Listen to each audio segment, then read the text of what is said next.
Tov, Beshem Hashem, Naaseh, Ve'natzliach, Sheniskel Agdil Torah Ladira. On se voit pour le deuxième cours de la journée et ce soir, Blin Eder, encore un cours vers la coup de 8h30 pour ceux que cela intéresse.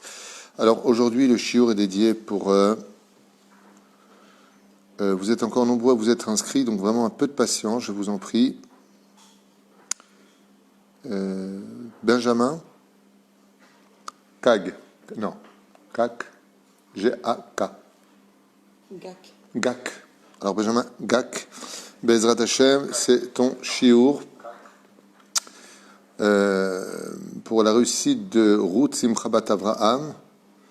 Bezrat Hashem, longue vie, prospérité. Refoua Shlema pour Alice, Aliza, Bat Rika et Victor Yosef Ben Simi. Refoua Shlema pour Yirmiyahu Ben Hirsch Hillel.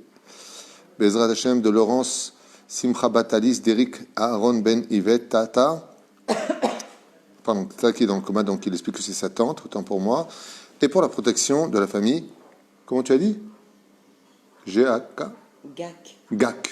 D'accord, Gak. Donc c'est le nom de famille, et de la famille Ederi, ainsi que de la famille Shemla. Voilà, Bezrat Hashem, une grande réussite à toute la famille. Bracha, Atzlacha, Varvacha, Bechom Aseyadechem. Alors sur le titre sur l'Eid Gabrout, c'est-à-dire être capable de se surpasser, c'est le titre qu'on va développer maintenant ensemble. On mettra simplement réussite pour donc Benjamin. C'est pour toi qui l'offre, pour toute ta famille. Et les noms qui ont été cités ici, Lechaim Tovim, Ul Shalom Komotan, Bezrat Hashem, que de bonnes nouvelles pour nous tous. Je vous rappelle ce soir de faire la Birkat Alevana, puisqu'on sera rentré déjà dans le 8e jour de Nissan. Et que apparemment le ciel est clair, en tout cas ici en Israël. On profitera le temps que vous vous branchez de parler un petit peu de tous ces malades. On entend beaucoup de gens malades. De plus en plus, la liste se rallonge. La reine Arav Raphaël Meir Teboul Ben Aïcha, le Rav Yichya Teboul de Lyon Ben Aïcha, Refoua Shlema Bezrat Hashem, Shimon Ben Aïcha, le beau-père d'un ami David, Aimé Ben Perla, Yirmiyahu, Abraham Ben Mesaouda, Meir, et Sarah Soufan, Refoua Shlema Sami, Ben Esther Tuitou et toute sa famille, Alexa, Sarah Bat Esther Mimi, toute sa famille, Morat Emir, Gdosha Bat Eora, Kol Am Israël, Elou Nishmat, Salomer Rachel Bat Per Al-Chaya Bat Myriam,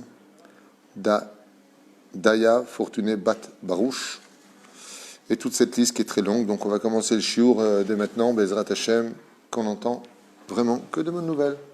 On va parler de l'Eid Gaber. En hébreu, le mot Eid Gaber veut dire être capable de se surpasser, de se surmonter. On est tous nés avec on va dire des tendances fortes pour certains, moins fortes pour d'autres, des qualités déjà développées naturellement, et puis pour d'autres, un travail beaucoup plus difficile à faire. Nous sommes dans un challenge de la vie où on pourrait dire que dans la chassidoute, quelqu'un qui est né généreux et qui n'a rien fait d'autre que de mettre en application sa générosité, ou quelqu'un qui est né, prêt toujours à aider, ou quelqu'un qui est un bon parleur et qui, en d'autres termes, a des qualités, mais qui les a jamais exploitées plus que ce que Dieu lui a donné. Dans le judaïsme, c'est un homme qui a raté sa vie. Pourquoi? Parce que Dieu lui a donné un champ et il a rendu un champ. Ça veut dire que Dieu lui a donné un très beau champ. Il n'a pas esquinté ce champ, attention, mais il va lui rendre à Hachem exactement comme Dieu lui a donné. Alors que le but du champ, c'est de faire pousser du blé. Et le but du blé, c'est d'en faire de la farine. Et le but de la farine, c'est d'en faire du pain, des gâteaux, des choses qui soient positives sur lesquelles on rajoute une bénédiction. On ne fait pas une bénédiction sur un champ, dans l'absolu. Même si on laisse la PA, on laisse les troumot, masrot. On laisse des choses, on ne fait pas un champ de c'est bon. La reine, le but de l'homme, dans la Eid Gabrout, comme on peut l'expliquer, c'est d'être capable de prendre ce que Dieu nous a donné et de le rendre meilleur. Par exemple, Dieu nous a donné un beau bébé, comment on le rend meilleur? En lui faisant la Brit Mila et en l'éduquant sur le chemin de la Torah, des mitzvot et des bonnes actions. Ainsi donc, on a fait de ce personnage qui est né homme un tzaddik. Donc, on va passer par exemple de Rabbi Israël ben Eliezer, et comme il s'est élevé à un très haut niveau, on va lui changer le nom. Il va passer à un degré supérieur. Baal Shem Tov. Baal Shem Tov, ça veut dire le maître des bons noms. Il est au-dessus des noms. Il dirige la nature. Il passe au-dessus de cela. Et ainsi, comme le Chafetz Chaim, lui qui a fait tellement attention à veiller sur les moindres secondes de sa vie, qui a écrit les halachot sur le Lashon Hara, qui a, la liste serait très longue. Donc qu'est-ce qu'on dit? On appelle le Hafetz Chaim, alors qu'il s'appelle Rabbi Israël à Cohen Miradin. Son nom c'est Rabbi Israël Cohen. Pourquoi est-ce qu'on appelle donc Hafetz Chaim? Parce qu'il a été capable de créer une nouvelle naissance dans sa naissance. Et à partir du moment où on est capable de créer une nouvelle naissance dans sa propre naissance, c'est-à-dire de construire un... Ah, c'est toi, je t'en prie. Quand on est capable de construire un monument sur un terrain qui était vaste, c'est ce qu'on appelle réussir sa vie. Quand on est capable de créer quelque chose d'autre qui sort de nous-mêmes, qu'on ne connaissait pas en tant que potentiel, eh bien, on a créé quelque chose, une dimension nouvelle, on ne se reconnaît pas, et ce que ça provoque, c'est tout simplement de la fierté. Prenons 2 cas. Prenez un homme qui est civil et qui rentre à l'armée. En tant que civil, il a besoin de ses 8 heures de dodo, son petit rot, sa couche, son côté gauche, il est tranquille, métro, boulot, dodo. C'est-à-dire, d'un coup, il y a la guerre. On l'appelle, il part à l'armée. Il se retrouve dans une situation où il mange une boîte de sardines bécochée à diviser en 3 soldats, du pain qui est à peine mangeable, il a les pieds dans la boue, il ne s'est pas lavé depuis 3 jours, il n'arrête pas de courir et il dort à peine 2 heures. C'est impensable pour lui. Quand il était dans son lit, ce n'était pas du tout le personnage, c'est impensable. Mais ça ne dure pas un jour ou 2, ça dure la période de 6 mois, pendant les classes, ça peut durer pendant une guerre entière, où on est confiné dans des situations extrêmement difficiles. La personne va apprendre à se connaître. Quand il va apprendre à se connaître, il va se rendre compte que Béhémet, il a pu rester dans une situation que de façon naturelle, il n'aurait pas pu surmonter. Mais les conséquences de la vie, les circonstances de la vie, les événements de la vie l'ont mené à quoi? À réaliser que Béhémet, il n'a pas le choix, et donc là, il va être obligé de se surpasser. Le confinement dans les maisons, c'est un examen qui, dans sa douleur et sa complexité, est excellent pour ce genre d'exercice. Pourquoi? Eh bien, parce qu'en général, on a de la patience, mais on a des limites. Là, les limites sont poussées à l'extrême. On est poussé à l'extrême, les enfants n'arrêtent pas de crier, on tourne en rond à la maison, moralement, on n'est pas au summum de sa forme parce qu'on ne sait pas de quoi il fait demain. Pour la parnassa, on a quelqu'un qui m'a appelé, il m'a dit « j'ai perdu mes clients, je ferme ma société ». Donc, on est dans une espèce de situation, on est dans une espèce de situation, pas mon fils, on est dans une espèce de situation tellement poussée à l'extrême qu'on pourrait dire que si le hasard n'existait pas et que tout était contrôlé par Akadosh Baruch Hu, que Boré Olam, il veut, avant peut-être de nous envoyer Eliou Hanavi Zachor Letov pour la délivrance finale, il veut absolument qu'on soit capable de nous surpasser dans tous les domaines. Que ce soit dans la relation du couple, que ce soit dans la difficulté de l'éducation des enfants, que ce soit dans le domaine de l'aïmouna pour la parnassa, que ce soit aussi dans le domaine d'aider l'autre. On n'a jamais eu autant besoin de nous que cette période de tous les Pessah et de tous les souvenirs que j'ai eus. J'ai rarement entendu SOS, j'ai pas pour les fêtes, SOS, j'ai pas pour enterrer mes morts, SOS, j'ai pas pour m'emmener en voiture, SOS. On n'a jamais eu autant de demandes d'aide sociale que la période que l'on vit aujourd'hui. Jamais. Darmon, tu continues? Tu continues. Tu confirmes? Je confirme. Je confirme. Voilà. J'ai le mérite d'avoir un ami, en même temps mon bras droit, qui nous représente au sein de la mairie, qui a fait un travail extraordinaire. Laurent, j'en profite pour toi, moi aussi, Laurent Darmon à Yakar. Bémet, lui aussi, donc on travaille ensemble et on est toute la journée. On n'a jamais eu autant de... Même en temps de guerre, on n'a jamais eu autant. Il est malade, il est malade, il est malade. La liste s'allonge de jour en jour et c'est impressionnant. Parce que combien on peut prier pour une personne, combien on peut donner d'argent, combien on peut donner à ses enfants, combien on peut donner à sa femme, combien on peut donner à son mari, combien on peut donner à une situation où on est confiné dans un confinement qui nous confine, qui n'en finit pas, exactement. Tu m'as trouvé le mot final, je ne sais pas comment le finir. Mais mec, c'est Kadesh, qu'est-ce que tu fais de tes journées, Laurent, entre nous? Qu'est-ce que tu fais? Et encore, tu as la chance, tu as un petit jardin devant. Ça te sauve, oui, mais avec tout ça, c'est facile, c'est dur. Et qu'est-ce qui te reste à faire? Surmonter, faire preuve de plus de patience, plus de compassion par rapport à la situation, essayer de se travailler.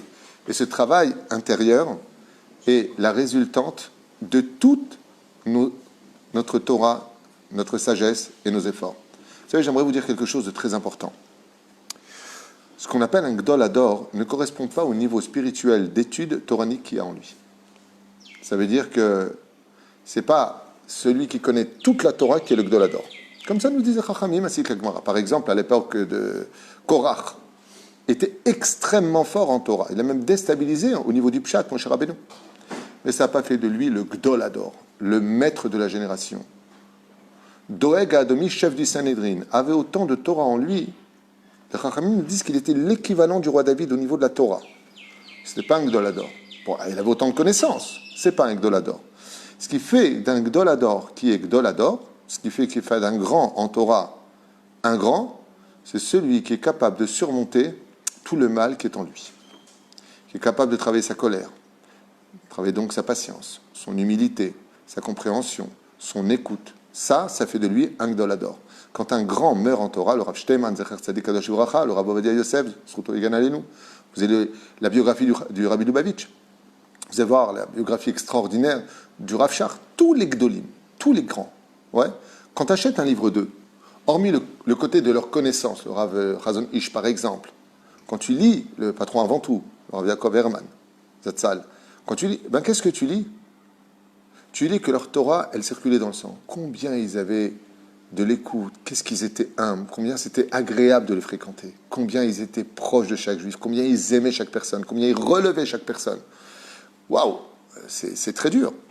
Les éperouches à l'avar que ce que veut Akadosh Baruch Hu à travers la Gabrut, quand on est capable de se surmonter, quand on est capable d'être autre chose de la médiocrité qu'on a été, et donc de devenir quelque part meilleur, c'est qu'on a réussi tous les examens de notre vie et on pourrait quitter ce monde à 120 ans avec une très très grande fierté. Pourquoi? Parce qu'on a été capable d'être un vrai héros. Et bizarrement, la Mishnah numéro 1 du 4e chapitre de Masechet Avot nous dit au nom de Ben Zoma, Ezeu Gibor. Qu'est-ce qu'on appelle un Gibor? C'est quoi un Gibor? Un héros, un homme fort, un homme puissant. À Kovesh et Titzro. C'est celui qui est capable de surmonter les pulsions de son Yetzer Hara. Est capable de supporter. Rabbi Nachman lui dit, il y a 3 choses, il y a 3 rimes sur lesquelles quelqu'un qui veut réussir sa vie au niveau de l'Aïd Gabrut pourra arriver à toutes les autres. S'il n'arrive pas au niveau de cette base-là, ça fait un peu les épreuves, tu sais, des temples Shaolin, il faut d'abord que tu passes les 3 premières épreuves avant d'arriver aux autres. Rabbi Nachman il dit, il faut être capable de surmonter l'envie de manger. Mange parce que tu as faim, mange parce que tu as besoin d'être en bonne santé, mais n'exagère pas. Mais c'est dur, on a envie d'une 2e glace, 3e glace, on a envie de manger un peu plus, on n'est pas bien, plus de chocolat, plus de bonbons, on s'ennuie. Et dit Rabbi Nachman, celui qui est capable de surmonter ces ta'avot de la nourriture, c'est la première étape. 2e étape, les ta'avot sexuels. 3e étape, les ta'avot de l'argent. Combien d'hommes ont fait passer leur carrière et leur domaine professionnel au nom de soi-disant, oui, mais il faut que je nourrisse ta famille, et si je n'étais pas là, on voit que Zelon Nachon. Pour Réolam, si tu as donné la réussite dans ce que tu faisais, que si tu avais moins travaillé, tu aurais donné exactement le même. Tu as donné le temps pour t'occuper de ta famille, de ton travail et surtout de l'étude de la Torah. Ve'alken, celui qui est capable de surmonter ces 3 choses, manger, sexualité et argent, peut passer à toutes les autres étapes très facilement de travail, des midot, d'humilité et ainsi de suite. Prenons des exemples du judaïsme très connus. Non, 10 minutes encore. Prenons un exemple très connu de... On a une réunion tout de suite après avec la mairie, donc en conseil municipal avec le Zoom, mais ils sont pas tout le temps à l'heure, donc à Kol Beseder, c'est à 5h30. Prenons un exemple. Avraham Avinu alav shalom est né avec un cœur en or. Il est né dans l'égide de la sphira du Chesed. Ce qui fait que la nature d'Avraham Avinu, ça a toujours été l'éveil, la prise de conscience, l'homme qui réfléchit. Reprenez un petit peu la biographie d'Avraham Avinu. C'est un homme qui a fait tchouva à l'âge de 3 ans, ou 47 ans, ou 75 ans, selon le Midrashim, on s'en fiche. C'est pas la question. Mais c'est un homme qui pense. C'est-à-dire que pour lui, dans la vie, avant d'agir, il faut bien réfléchir. On est d'accord? Comment il a fait tchouva? Midrash nous dit, il a dit, tiens, ça doit être le soleil qui a créé le monde. Il a vu un nuage qui est venu devant le soleil, il a dit, alors si le nuage est capable de couvrir le soleil, c'est que le nuage est plus fort que le soleil, donc c'est le nuage. Puis il a vu le vent pousser le nuage. Il dit, bon, il ne faudrait pas exagérer, donc ça va être le vent, puisqu'il est capable de pousser ce qui a caché le soleil. Puis d'un coup est venue la nuit. Il a dit, alors la nuit est plus forte que le jour, puisqu'elle a éliminé le jour. Puis après il a vu la lune. Donc il a dit, bon, j'ai compris, avec son intellect, il a conclu qu'il y avait un chef d'orchestre qui avait créé tout ça derrière. C'est un intellectuel. Et l'intellectuel, c'est celui qui a besoin de comprendre. Avraham Avinu alav shalom est quelqu'un qui a besoin de comprendre où il met les pieds, pourquoi il fait les choses, qui est Dieu, qu'est-ce que Dieu attend de lui, et pourquoi il voudrait telle et telle chose. Pourtant, quand on évolue dans l'histoire d'Abraham, on voit un homme qui est totalement soumis, qui ne pose plus de questions. qui ne pose plus de questions, qui n'a plus besoin de comprendre et qui s'empresse de faire les choses. Il était parti à l'extrême opposé. De qui plus est, l'épreuve qu'il subit va à l'extrême opposé de toute sa nature. C'est-à-dire qu'Abraham est né bon, généreux, celui qui nettoie la vodazara de ce monde, l'idolâtrie, celui qui sait écouter, celui qui prête, celui qui donne, celui qui aide, celui qui veut inviter, celui qui... Extraordinaire. Dieu lui dit, prends ton fils et va le tuer. Mais ça, je ne sais pas faire. Tuer, moi, je ne sais pas faire. Et puis, Dieu, tu m'as dit, donne-moi... Je vais te donner un fils, tu m'as dit, Hachem, il va s'appeler Yitzhak, de lui, il descendra ton peuple. Et là, tu me demandes d'aller le tuer, il n'est même pas marié, il n'a pas de descendant. C'est l'ultime épreuve d'Abraham Avinu. Pour ceux qui font une analytique sur le personnage, on voit qu'Abraham est né intellectuel avec un grand cœur. Dieu lui dit, arrête d'avoir du cœur. Dieu lui dit pas, l'homme il se dit, tiens, j'arrête d'avoir du cœur. Dieu lui dit à Abraham, il lui dit pas, dans le Tachles, arrête d'avoir du cœur. Il lui dit juste, prends ton fils, va le tuer. Vous imaginez un petit peu combien il faudrait ne pas avoir de cœur au niveau psychanalyste pour tuer son propre fils. Il pose aucune question. Ben justement, ça va l'opposer de ce qu'il est. Ça veut dire qu'Abraham a réussi. Il est né intellectuel qui a besoin de tout comprendre dans sa propre nature, mais qui a un très grand cœur et qui ne peut pas faire de mal. Dieu lui dit, maintenant, je te passe à une autre étape. Laquelle? Celle d'arrêter de te poser des questions, de faire les choses parce que je te les demande, face à un illogisme on ne peut plus clair, et d'aller opposer de ta propre nature, prendre un couteau et tuer ton propre fils. Mais ce n'est pas possible pour Abraham. Il a été capable d'aimer Ishmaël, qui était pathétique, antipathique, alors que Yitzhak était tout pour lui. Et alors, qu'est-ce qu'il a fait, Abraham Avinu? Il se lève, le matin, il prend son fils, il l'emmène, et il lui fait la shrita. Waouh! Donc Dieu, après, il empêche tout ce que tu veux, mais il fait l'acte. Oui? Abraham a réussi. Comme il a réussi, c'est uniquement assez pour. À partir de ce moment-là, le sceptre passe maintenant à qui? À Yitzhak. Yitzhak est né dans une rigueur terrible. Yitzhak vient du feu. Yitzhak est monté sur le Misbéach. Il n'a pas une seule faute en lui. Il n'a pas besoin de changer de nom. Il n'est pas comme Abraham. Abraham devient Abraham ou Yaakov devient Israël. Il est né Yitzhak, il reste Yitzhak. C'est l'homme qui ne bouge pas parce qu'il est rigueur absolue, il est justice. Il ne supporte pas la faute, il ne supporte pas la débauche, il ne supporte pas l'idolâtrie. Yitzhak est un homme qui ne change pas de femme. Il est il est unique dans sa façon d'être. Il ne sort pas du pays d'Eretz Israël. Et comme ça, qu'est-ce que fait Hachem? Il va lui donner son antipode. Un fils du nom de Esav. Et Esav, lui, il fait de la vodazara chez lui à la maison, il lui amène des meufs à la maison. Et ce texte très bizarre nous dit que Vayehav, Yitzhak et Esav. Malgré tout, Yitzhak, la Midatadin, a été capable, écoutez bien, d'aimer le rachat. Il y a un homme qui va échouer dans ce domaine. Il est né comme Yitzhak, il s'appelle, vous savez comment? Eliyahu Hanavi. Le prophète Eliyahu Hanavi, prophète d'Israël, lui est né avec exactement les mêmes trou-notes que Yitzhak.